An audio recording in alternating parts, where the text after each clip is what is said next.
Bonjour, aujourd'hui je vous présente une première vidéo d'une série philosophique consacrée au bonheur.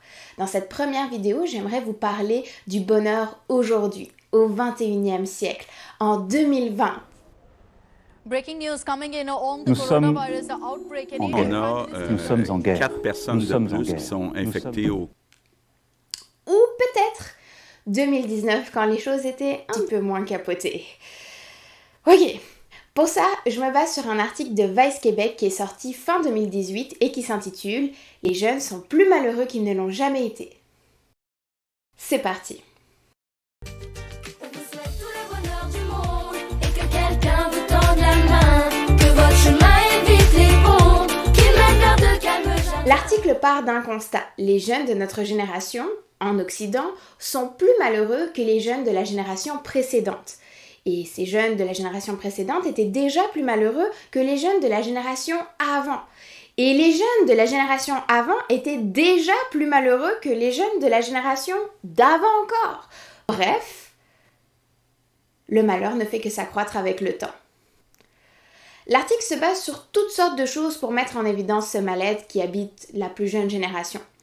Par exemple, les moins de 30 ans sont 2 fois plus susceptibles de prendre un congé maladie pour des raisons de santé mentale. Les milléniaux sont ceux qui souffrent le plus de la dépression au travail. Statistique Canada montre que la tranche de 15 à 24 ans est la plus atteinte par la dépression, les troubles de l'humeur et aussi l'anxiété.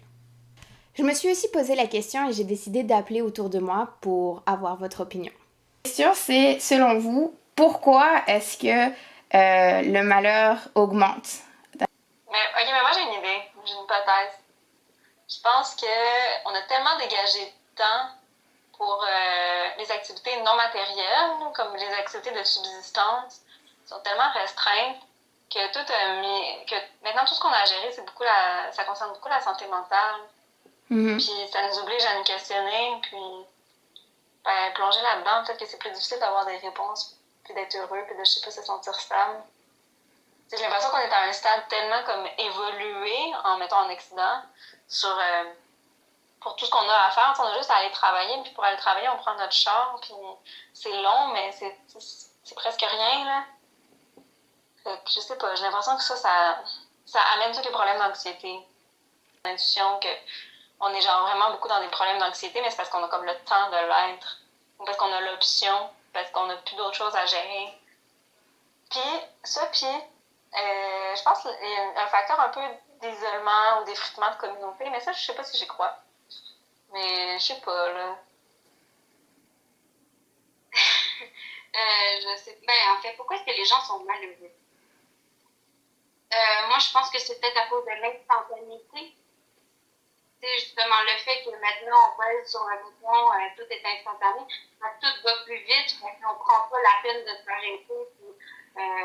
Personnellement, je pense que les gens développent leur vie d'esprit. Le fait de se questionner sur soi-même puis de se remettre en question. C'est surprenant comme étude parce que depuis les 2 premières guerres mondiales, notre monde n'a fait que s'améliorer. On ne devrait pas être plus malheureux. Après tout, la médecine, ça va mieux, la technologie s'est super développée, même du point de vue de la justice sociale, on a eu des grandes avancées. Alors pourquoi les jeunes deviennent-ils de plus en plus malheureux? Pour l'article, il y a 5 hypothèses possibles. La première, sans surprise, c'est les réseaux sociaux. Les réseaux sociaux, c'est un monde très angoissant car on est exposé au jugement des autres, mais aussi à leur vie presque parfaite, ce qui nous rappelle constamment ce qu'on n'a pas, nous, accompli dans notre journée.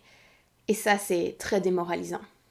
En cette période de confinement, je vois beaucoup de gens sur Instagram montrer tout ce qu'ils réalisent grâce à leur surplus de temps qu'ils ont. On dirait qu'ils ont des journées vraiment productives, alors que moi, ma réalisation de la journée, c'est de m'être abonnée à Crave parce que j'ai fini Netflix. La deuxième hypothèse, c'est que les attentes envers les jeunes sont de plus en plus intenses, voire de plus en plus élevées. Parce qu'on vit justement dans un monde avec toutes ces opportunités où tout est plus accessible qu'avant. Donc forcément, on suppose que ça devrait être plus facile pour nous et qu'on devrait exceller.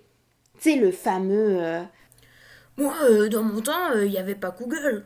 Finalement, on n'a plus le temps d'être mauvais, de s'ennuyer et donc de se reposer.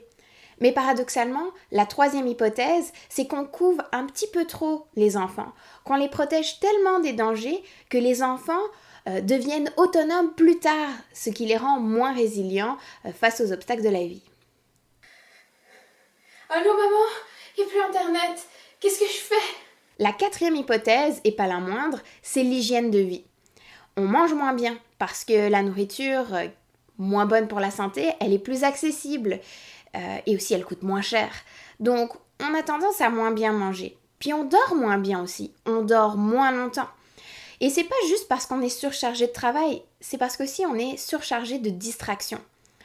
Et tout ça, ça a évidemment un impact sur la dépression. Bref, notre hygiène de vie est fucked up.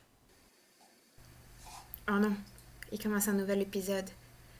Ah, mais la télécommande est si loin. Bon, I guess que je vais regarder un autre épisode. Enfin, la dernière hypothèse, c'est que les sources de stress se multiplient.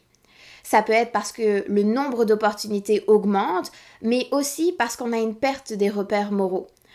Les familles se séparent, les religions perdent en popularité, et on perd aussi le sentiment de communauté. Et bien sûr, tout ça, c'est anxiogène. Mais ce qui est intéressant, c'est que on retrouve les valeurs de partage et de communauté dans les moments difficiles.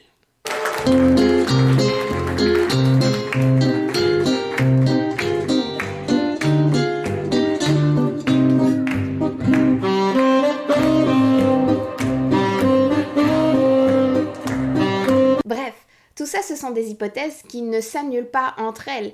C'est peut-être un mélange de ces 5 facteurs qui fait le baisser le bonheur. Maintenant, la question, c'est de savoir, est-ce qu'on peut être heureux? Est-ce qu'on peut augmenter le bonheur? Et si oui, comment? Parce que c'est quand même intéressant. Quand on sait ce qui peut potentiellement nous rendre malheureux, cela donne forcément des pistes sur ce qui peut nous rendre heureux, ou du moins moins malheureux. Mais cette question n'est pas nouvelle, et cela fait longtemps que des philosophes se la posent. Dans les prochaines vidéos, je vais vous parler de Platon, Schopenhauer, Épicure, Épictète, et on va voir ensemble comment atteindre le bonheur. Ou du moins, est-ce que c'est possible d'atteindre le bonheur? Et comment ça marche? Bref, on va se poser des questions sur le bonheur, et j'espère que ça va vous rendre heureux. Fait que, à la prochaine!